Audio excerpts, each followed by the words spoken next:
So today I want to talk about how to raise athletic kids because I have 3 insanely athletic kids. I'm very proud of them, but it was very intentional. It was not genetics. And so I'm going to go over the 3 things I've done, my wife and I have done over the years to intentionally raise athletic kids.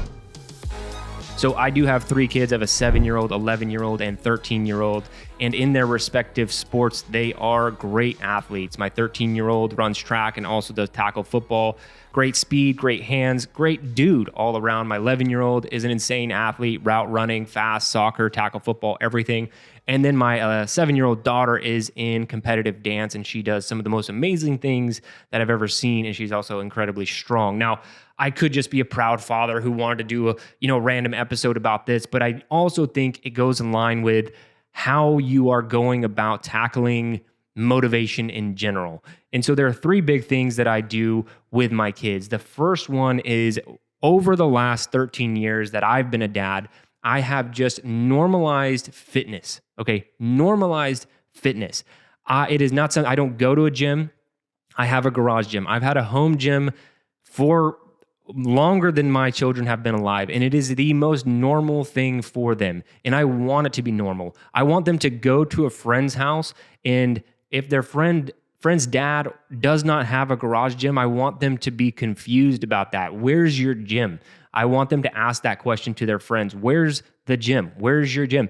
And so we have just normalized that over the years. I've changed workout times from working out at 4 or 5 a.m. in the morning to afternoons in the summer just so my kids can see it and be around it. And a big thing that we do with fitness and training is I'm not sitting there putting them through training programs. It's not about volume. What I'm really doing with my kids is just letting them play and do it in the gym as they've grown up. Now we've started more structured training with the oldest in my middle, but what we've done, we started with floor is lava, we started with running, we started with tag, we started with all the fun things. We've just normalized fitness, spending time in the gym, because my ultimate goal for them when it comes to fitness is that for them to have a love of fitness, whether they play sports at the next level or don't, I don't really care. All I care about is they have a love of fitness for the rest of their lives because it is so important for a human being. So that's the first thing I've done to raise athletic kids is I normalize fitness. It's just a part of what we do as a family. It's a part of the home. They see it, they can participate in it, and it's a lot of fun. The second thing we do is in sports itself is we always praise effort over the outcome, always on the effort, because my kids are pretty athletic and pretty talented. They might score a lot of goals. They might score a touchdown. They might have a lot of awesome things. They might win first place in national dance competition. All these things that they've actually done. I never say congratulations on first place, or way to score that goal. You're so talented, or way to make that catch. I'm so thankful that you have the talent to be able to do that. I only talk about the effort they put in, and very rarely do I actually care that much about the touchdown or care that much about the trophy or anything like that. If they score a touchdown, I'm like, hey, that was an awesome touchdown. You did a phenomenal job putting in the effort that game to be able to be in a place to get that touchdown. Or you put in so much effort in practice. I really noticed that. And that's really probably what led you to that touchdown. These are the things that I'm going over with my kids. I am talking about effort every single day. Try harder is not just something I say in my content. Try harder is something that goes into everything that I do with my family. So we try hard in practice. We try hard in the game.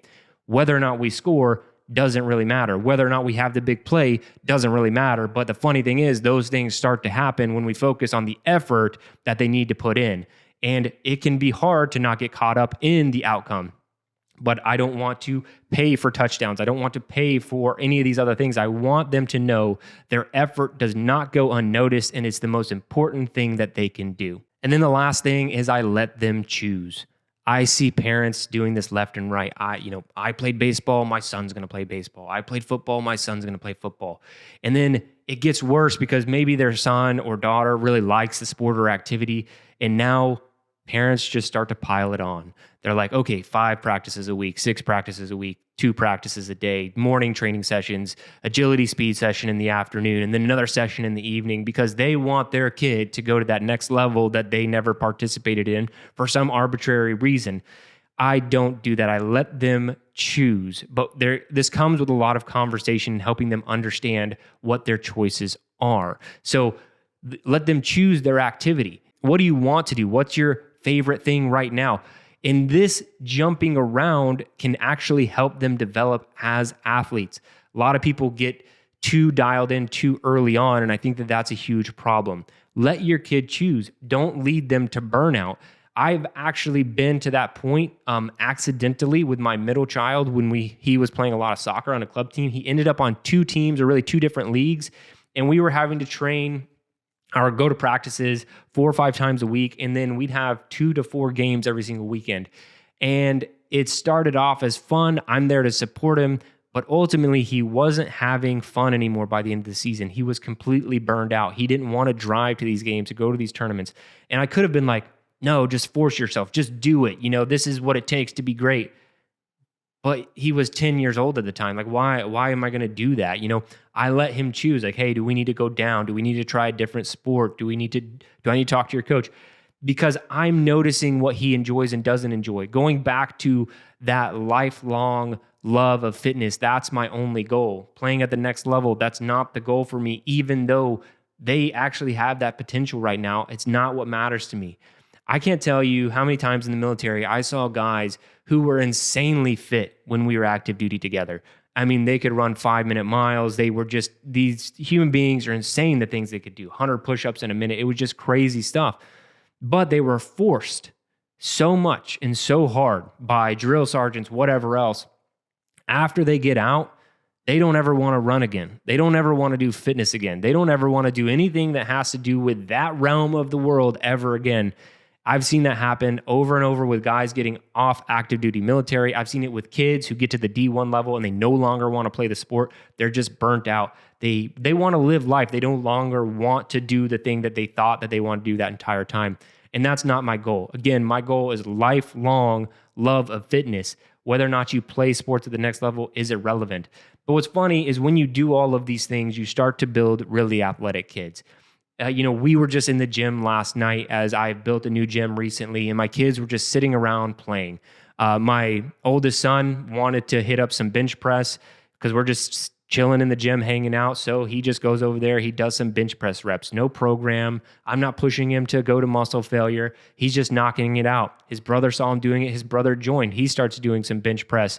So I let them mess around for a little bit. I had set up some rings that day.